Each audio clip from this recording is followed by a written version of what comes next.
Atas nama Bapa dan Putra dan Roh Kudus, amin.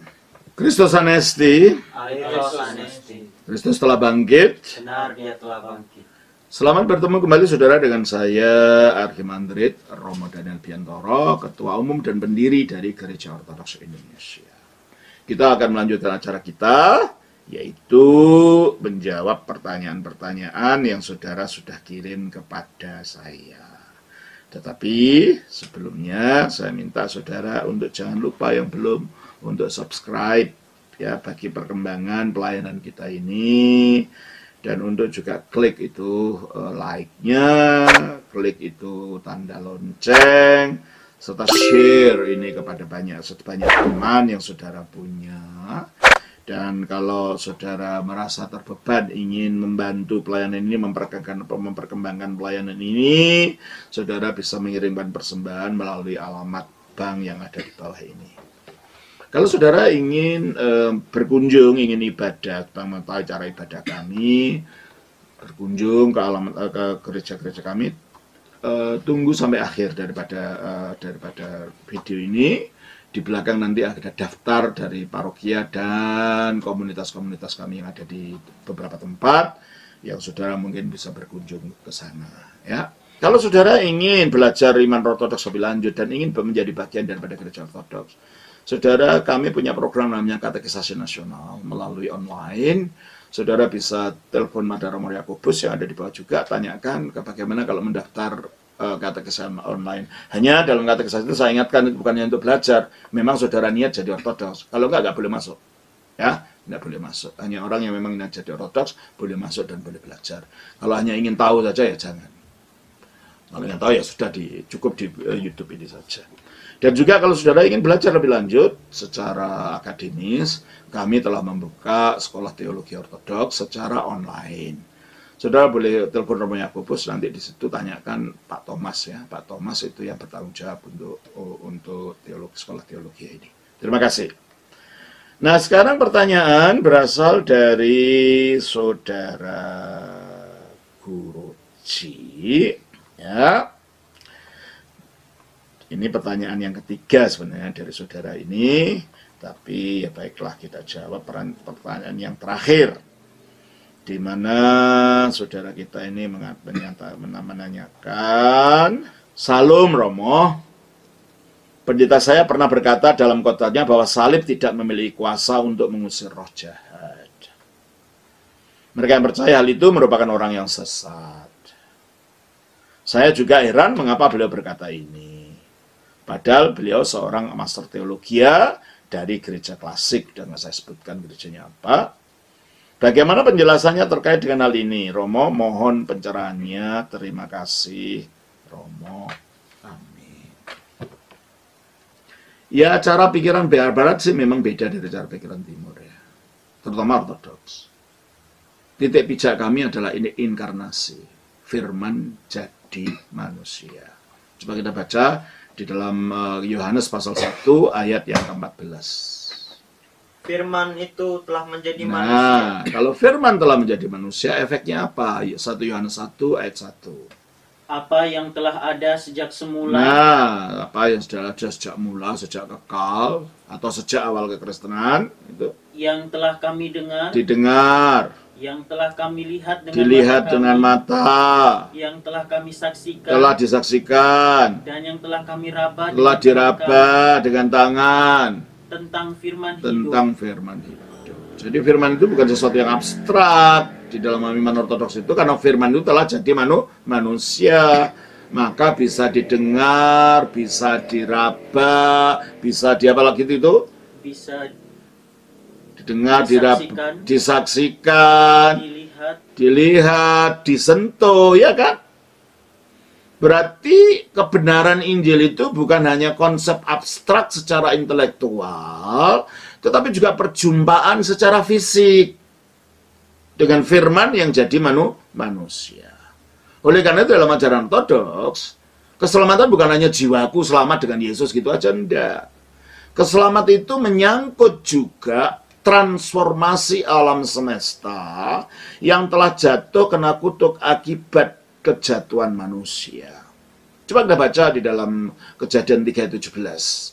Lalu firman-Nya kepada manusia itu, karena engkau mendengarkan perkataan istrimu dan memakan dari buah pohon yang telah kuperintahkan kepadamu, jangan makan daripadanya, maka terkutuklah tanah. Terkutuklah tanah. Efek dari kejatuhan itu menyangkut kepada alam benda, alam jasmani. Makanya kalau kejatuhan itu mempunyai dampak pada alam jasmani, ketika firman itu menjadi manusia mengambil yang jasmani, juga punya dampak pada yang jasmani. Kita tidak beriman secara abstrak. Kita beriman konkret, firman jadi manusia. Sehingga dampaknya nanti, yang selamat bukan hanya rohnya masuk surga, tubuh ini kok dimuliakan. Coba kita baca Roma pasal 8 ayat 23. Dan bukan hanya mereka saja, tetapi kita yang telah menerima karunia sulung roh, kita juga mengeluh dalam hati kita. Nah, kita sudah menerima karunia sulung roh ketika kita percaya pada Kristus dan kita ditrisma dan dibaptis. Pada saat itu karunia Roh Kudus diberikan. Terus Sambil kita pun mengeluh dalam kehidupan ini akibat kutukan tadi. Efek dari kutukan itu penderitaan dalam dunia. Tapi pengeluhan kita apa? Sambil menantikan pengangkatan sebagai anak. Nah, pengangkatan kita sebagai anak. Jadi disebut anak Allah itu bukan hanya label ya. Seolah ditaruh di sini anak Allah di jidatnya gini, bukan. Berarti kita memang kita percaya pada Yesus itu diangkat menjadi anak Allah. Coba kita baca di dalam Yohanes 1 ayat 12. Tetapi semua orang yang menerimanya diberinya kuasa supaya menjadi anak Nah, Allah. kalau anak Allah itu hanya label, kenapa harus ada kuasa segala? Anak Allah itu bukan hanya label, ada sesuatu. Makanya menantikan tadi, coba ayat pasal 8 dan 22-23 Roma itu.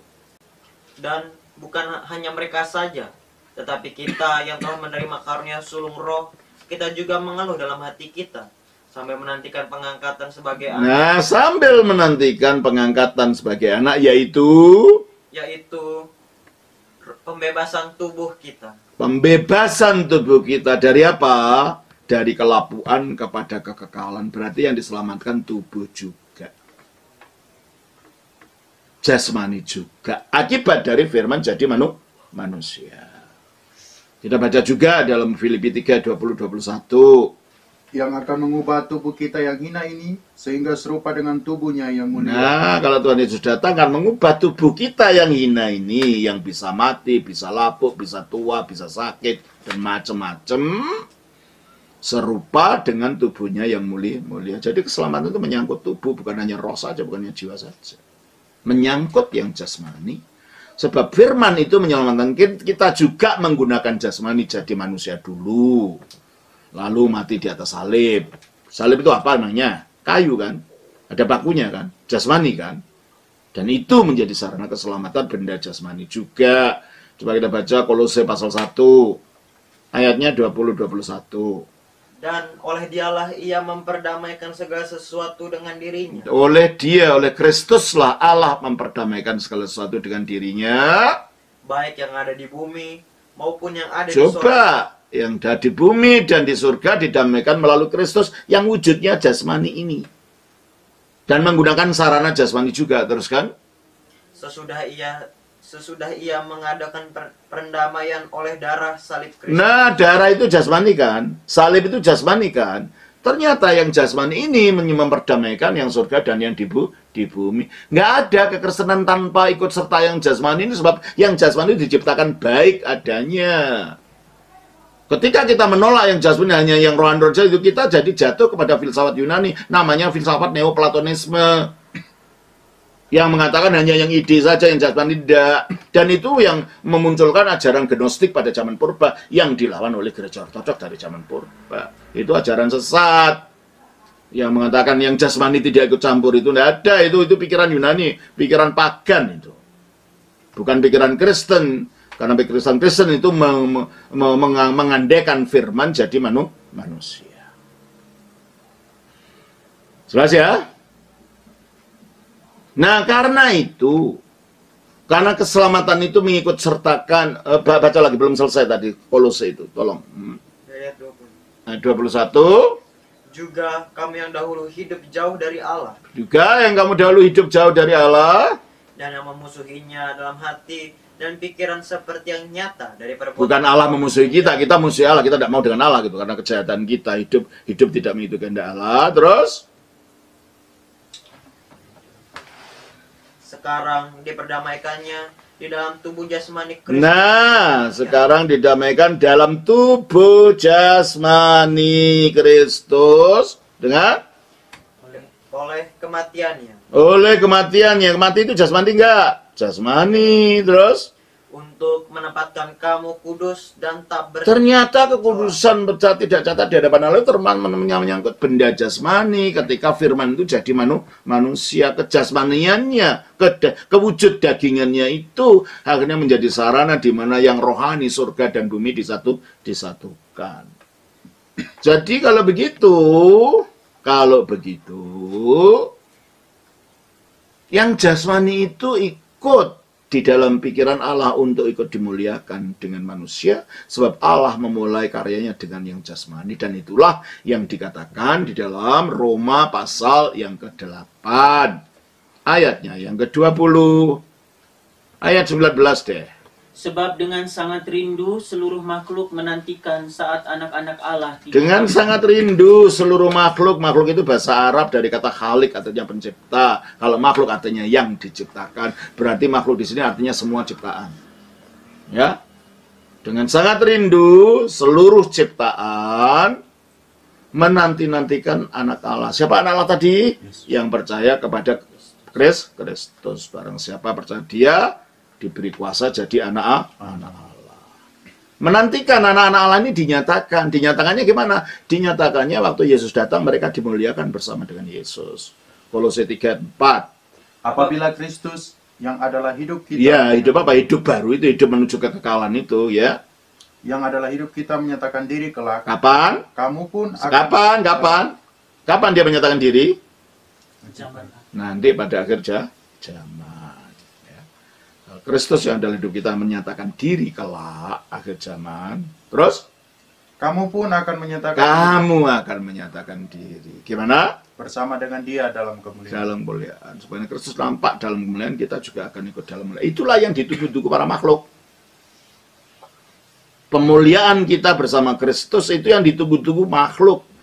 Dari semut sampai gajah. Dari bukit sampai gunung. Dari bumi sampai langit. Semuanya menunggu-nunggu saat ini. Saat dimana anak-anak Allah dimuliakan. Untuk apa? Kalau jatuhnya kepada kutukan alam ini adalah akibat jatuhnya Adam, rajanya. Demikianlah pemulihan mereka tergantung pada pemulihan rajanya untuk kembali dipulihkan. Itulah manusia. Jadi keselamatan itu bukan yang sekedar individu aku dengan Tuhan. Tidak, keselamatan itu menyangkut seluruh tubuh dan akhirnya seluruh alam. Yang diselamatkan itu tubuh, bukan individu saja. Kita baca di dalam 5 ayat 23. Maksudnya tubuh Kristus maksud saya. Kita baca di dalam Efesus 5 ayat 23. Karena suami adalah kepala istri sama seperti Kristus adalah kepala jemaat. Dialah yang menyelamatkan tubuh. Ialah yang menyelamatkan tubuh. Menyelamatkan apa? Gereja. Kita diselamatkan sejauh kita bagian dari tubuh itu, sebab yang diselamatkan adalah tubuh gitu loh. Jelas ya? Jadi keselamatan itu bukan sendiri, ya pokoknya sekarang aku selamat masuk surga sendirian. Enggak. Kamu berdosa sendirian, tetapi kamu diselamatkan bersama-sama dalam satu tubuh. Maka kembali lagi kepada Kolose 3:4 tadi. Apabila Kristus yang adalah hidup kita menyatakan diri kelak, kamu pun akan menyatakan Ya, diri kamu secara bersama-sama ini sebagai tubuh tadi akan menyatakan diri, terus bersama dengan dia bersama dia dalam kemuliaan. kemuliaan. Iman Kristen itu iman yang mengandekan komunitas. Bukan iman sendirian masuk di gua bertapa sendiri, bukan. Iman yang mengandekan komunitas orang beriman sebagai itu. Nah, Ini yang dinanti-nanti oleh makhluk. Pemuliaan daripada anak-anak Allah ini. Kembali kepada Roma 8 tadi. Roma 8. Ayat yang ke-20. Semua makhluk merindu menanti-nanti semua anak-anak Allah dimuliakan, kan gitu tadi. Ayat 20. Karena seluruh makhluk telah ditaklukkan kepada Nah, kesia-siaan. seluruh makhluk ditaklukkan kepada kesia-siaan. Kena kutuk tadi loh. Efeknya apa? Ya, penderitaanlah di dalam dunia ini, kelapuanlah dalam dunia ini, kematianlah dalam dunia ini, ya, kekacauan, macam-macam. Inilah keadaan yang ditaklukkan makhluk ini kepada situasi itu. Nah, coba kita baca dari Kejadian pasal 3. Dari ayat 17, efek daripada kutuk itu apa? Kejadian 3, 17 sampai 19. Lalu firman-Nya kepada manusia itu, karena engkau mendengarkan perkataan istrimu dan makan dari buah pohon yang telah kumerintahkan kepadamu, jangan makan daripadanya. Maka terkutuklah tanah Karena engkau, terus. dengan bersusah payah engkau akan mencari rezeki. Nah, akhirnya dalam dunia terdapat kesulitan, cari kerja sulitnya, cari makan sulitnya, belum nanti ada COVID, sulit lagi, tidak bisa kerja, dan macam-macam penderitaan yang ada di dunia, perang sana sini, ya toh, kekacauan sana sini, terus. Semak duri dan rumput duri. Nah, bersusah payah cari rezeki itu pun masih ada semak duri dan rumput duri, apa kesulitan. Nanti ada apa? Ada kompetisi dalam tempat kerja, saling guling-menggulingkan karena iri tempat kerja, macam-macam. Itulah semak duri itu, terus. Dan tumbuh-tumbuhan di padang akan menjadi. Nah, nggak bisa ke makanan terus kita duduk tidak kerja terus makanannya datang di atas meja. Nah, harus ke padang. Artinya keluar, makanya ada jadi TKI ke Malaysia, jadi TKI ke Timur Tengah, jadi TKI kemana-mana. Itu artinya pergi ke ladang cari makanan, itulah kehidupan. Terus? Dengan berpeluh engkau. Berpeluh, artinya kelelahan tubuh, jadi sakit, maka timbulnya penyakit dan macam-macam. Belum AIDS, belum selesai, sakit sekarang tambah COVID, nanti apalagi. Itulah efek daripada dunia yang terkutuk ini. Terus? Sampai Engkau kembali lagi menjadi tanah. Karena dari ngeri kan, itulah keadaan sia-sia manusia itu. Sudah lahir dalam situasi sulit, cari kerja sulit, hidup sulit, banyak sakit, akhirnya berakhir kematian. Itu lingkaran hidup manusia. Itulah namanya, kembali kepada Roma 8 ayat 20 itu kembali. Itulah asal-usul kesulitan di dunia ini, penderitaan di dunia ini. Terus? Karena seluruh makhluk telah ditaklukkan kepada kesia-siaan. Nah, itu tadi, kesia-siaan itu yang itu. Terus? Bukan oleh kehendaknya sendiri. Bukan. Kalau makhluk sih maksudnya nggak begitu. Tapi oleh kehendak siapa? Tetapi oleh kehendak Dia yang telah menaklukkan. Kapan? Terkutuklah tanah karena engkau. Itu kalau ada yang menaklukkan alam ini pada itu akibat kejatuhan. Terus? Tetapi dalam pengharapan. Pengharapan. Ada pengharapan. Di dalam Kristus ini ya. Kenapa? Tetapi dalam pengharapan karena makhluk itu sendiri juga akan dimerdekakan. Nah, makhluk itu yang jatuh kepada situasi kelapuan, kehancuran, dan itu juga akan dimerdekakan dari kelapukan ini. Melalui?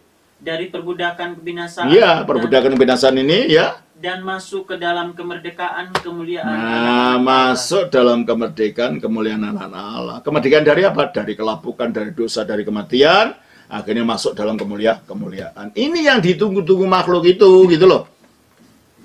Ini yang ditunggu-tunggu alam semesta itu. Berarti kita sebagai orang Kristen Ortodoks bertanggung jawab atas lingkungan kita. Jangan dikatakan tidak ada artinya. Bertanggung jawab pada ekologi, bertanggung jawab pada tanaman yang ada. Jangan tanaman-tanaman oleh keserakan semua dihancurkan, diambil cendana di timur sana dihabiskan, nanti cengkeh di Manado sana dihabiskan oleh orang-orang tertentu dan macam-macam. Ini tindakan tidak bertanggung jawab. Kalau kita mengerti ajaran ini, kita nggak begitu. Kita menghormati alam, kita menghormati sekitar kita, karena mereka juga akan ikut diselamatkan dan kita menjadi sumber keselamatan mereka, sumber pemulihan mereka. Terus? Sebab kita tahu bahwa sampai sekarang segala makhluk sama-sama mengeluh. Mengeluh lah kalau bisa ngomong itu ya. Kucing itu, waduh tuanku ini aku gak diberi makan, ditendangin saja. Pak pohon itu ditebangi, digunakan saja. Tanah itu lah, macam-macam. Kalau mereka bisa ngomong, mereka itu mengeluh. Alam ini dieksploitasi oleh manusia. Terus? Dan sama-sama merasa sakit bersalin. Kenapa sakit bersalin, tidak sakit gigi? Nah, bedanya apa sakit bersalin dengan sakit gigi? Setelah melahirkan ada kehidupan. Nah, kalau sakit gigi, ya sakit-sakit aja, tidak ada efeknya. Kalau sakit bersalin, setelah sakit dan sampai puncaknya, bayinya lahir ada sukacita. Betul? Nah, kita sakit bersalin karena dalam Kristus. Ya memang sakit akibat dosa itu, tapi ada sukacita menunggu di depan, yaitu kemuliaan jasmani kita yang akan dibangkitkan, dan tubuh itu akan diubah menjadi seperti tubuhnya yang mulia. Terus? Dan bukan hanya mereka saja, tetapi kita yang telah menerima karunia surga. Bukan hanya makhluk itu saja, kita pun yang menjadi harapan dari makhluk itu. Apa katanya? Kita juga mengeluh dalam hati kita sambil menantikan. Nah, kita mengeluh kan, sulitnya pekerjaan, sulitnya keuangan, sulitnya macam-macam, itu keluhan-keluhan yang kita miliki. Sambil menantikan pengangkatan sebagai anak, yaitu pembebasan. Nah, ketika tubuh kita dibebaskan dari kematian, dari kebinasaan, maka alam semesta juga ikut di situ. Atas dasar prinsip inilah, sejak zaman gereja purba di dalam gereja ortodoks, unsur alam dimasukkan sebagai bagian dari ibadah. Wujudnya apa? Kayu, cat, dupa, air, kayak gini. Ini kan unsur alam. Jadi kayu salib. Ya, sebab kayunya tidak bisa menyembah gitu loh. Kita bawa ke sana, ke dalam, kita ajak menyembah bersama-sama. Ini bukan berhala, bukan. Ini prinsip bahwa alam pun ikut menyembah, karena alam juga mempunyai potensi untuk diselamatkan. Ini juga ikon. Kayu kan, cat kan, warna kan, tapi kenapa ikon? Sebab makhluk itu juga akan dimuliakan bersama anak-anak Allah. Maka anak-anaknya ada gambarnya, ikonnya itu, gitu loh. Jadi kalau begitu, di dalam gereja ortodoks, kami tidak takut menggunakan dupa. Ini ada dupa kan? Oh, ada dupanya. Perjanjian lama juga ada dupa. Kami menggunakan asal baptisan dengan air, krisma dengan minyak, dan macam-macam benda-benda jasmani itu ikut serta efek daripada Allah menyelamatkan melalui benda. Firman jadi manusia. Jelas ya?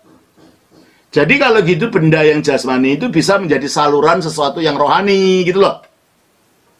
Benda jasmani itu bukan hanya sekedar kayu ketika itu dimurnikan, disucikan, didoakan dalam doa di gereja, itu ada efek energi ilahi yang bekerja di dalamnya. Air membawa efek kita dilahirkan kembali, minyak membawa efek kita menerima Roh Kudus, dan seterusnya dan seterusnya. Keselamatan bukan hanya otak dan intelektual. Keselamatan menyangkutkan seluruh kehidupan, ya, yang jasmani juga. Nah, pertanyaannya, salib mana tadi? Tidak punya kuasa gitu kan? Pendeta saya pernah berkata dalam khotbahnya bahwa salib tidak memiliki kuasa untuk mengusir roh jahat. Ya memang kalau itu hanya kayu saja, tidak. Iman yang mengusir itu dengan kuasa Yesus, tapi kayu ini mengingatkan pada roh jahat itu bahwa mereka dulu dikalahkan melalui kuasa salib itu ketika Yesus disalibkan.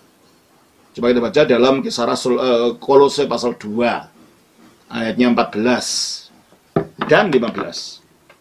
Dengan menghapuskan surat hutang yang oleh ketentuan-ketentuan hukum mendakwa dan mengancam. Maksudnya surat hutang kita kepada Taurat ya.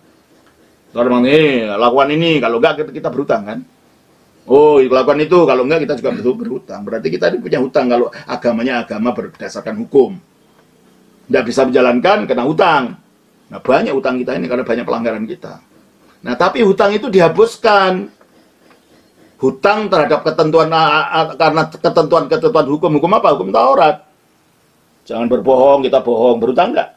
Berhutang. Jangan mencuri, kita mencuri. Berhutang enggak? Berhutang. Dengan terus baca lagi. Dan itu ditiadakannya dengan memakukannya pada kayu. Nah, dalam salib itu secara misteri hutang-hutang tadi dipakukan, dibayar. Kenapa? Karena inti daripada hukum apapun itu intinya adalah apa? Ketaatan. Kita melanggar ketika kita tidak taat. Dan Yesus mati di salib itu di dalam Filipi 2:8, bacakan. Dan dalam keadaan sebagai manusia, ia telah merendahkan dirinya dan taat sampai mati. Bahkan sampai mati di kayu salib. Nah, jadi matinya di kayu salib itu tindakan apa? Tindakan taat. Taat mutlak. Yang taat itu bukan hanya seorang Yahudi laki-laki dari abad pertama. Yang taat itu firman Allah yang jadi manusia. Jadi ketaatan menjadi ketaatan yang mutlak dan ketaatan yang universal, berdampak bagi semua. Oleh karena itu ketaatan Yesus itu menggenapi tuntutan Taurat. Udah aku bayar loh, aku udah taat loh. Kamu tidak punya klaim lagi atas orang yang percaya padaku. Aku udah membayar melalui aku taat di atas salib. Makanya kita sudah dibeli gitu loh. 1 Korintus 6 ayat 20. Sebab kamu telah dibeli dan harganya telah lunas. Nah, utang kita sudah nggak ada lagi. Kamu telah dibeli dan harganya telah lunas dibayar. Di mana? Di atas salib, kembali kepada Kolose 2 ayat 14 tadi. Dengan menghapuskan surat hutang yang oleh ketentuan-ketentuan hukum mendakwa. Ya, kita didakwa oleh hukum Taurat. Terus? Karena kita tidak mampu menjalankan dengan taat. Terus? Dan itu ditiadakannya dengan memangkatnya. Hutang itu ditiadakan dengan memangkatnya di kayu salib oleh ketaatan Yesus. Harganya sudah lunas dibayar. Terus? Ia telah melucuti pemerintah. Nah, pada waktu disalib itu juga dia telah melucuti pemerintah dan kuasa. Siapa pemerintah dan kuasa ini? Baca di dalam Efesus 6 ayat 12. Tolong bacakan. Karena perjuangan kita bukanlah melawan darah dan daging, tetapi melawan pemerintah-pemerintah, melawan penguasa-penguasa, melawan penghulu-penghulu dunia yang gelap ini, melawan roh-roh jahat. Itulah yang dikalahkan Yesus di atas salib, mengalahkan pemerintah dan penguasa. Dikalahkan di situ, di atas salib itu. Mengapa? Karena makhluk-makhluk ini tadinya malaikat yang jatuh karena ketidaktaatan. Yudas 1 ayat 6.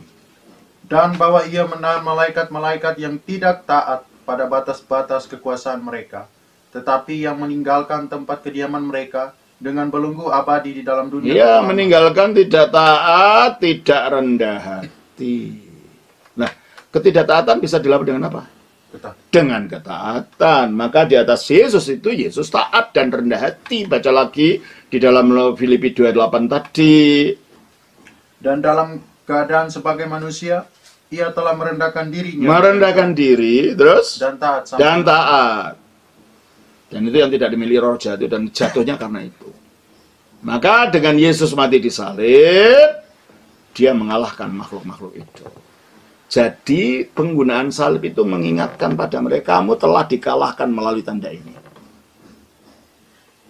Bukan tanda salibnya sendiri, palang ini yang punya kuasa. Tidak, makna dari palang itu yang membuat roh jahat ketakutan. Makanya kalau belum pernah melakukan pengusiran setan menggunakan itu, ya jangan ngomong kalau hanya intelektual saja. Setan itu ketakutan dengan tanda salib bukan karena bentuk kayunya, bukan. Tetapi karena makna yang terkandung dalam peristiwa penyaliban itu, bahwa mereka dikalahkan karena penyaliban itu. Gitu loh artinya.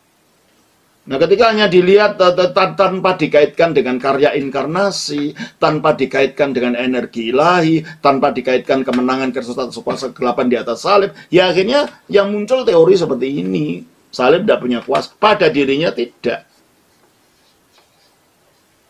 Ya. Tetapi karena itu ada Kristus di tengahnya yang menjadi intinya mengapa ada salib, mengapa iblis dikalahkan, ketika tanda salib digunakan.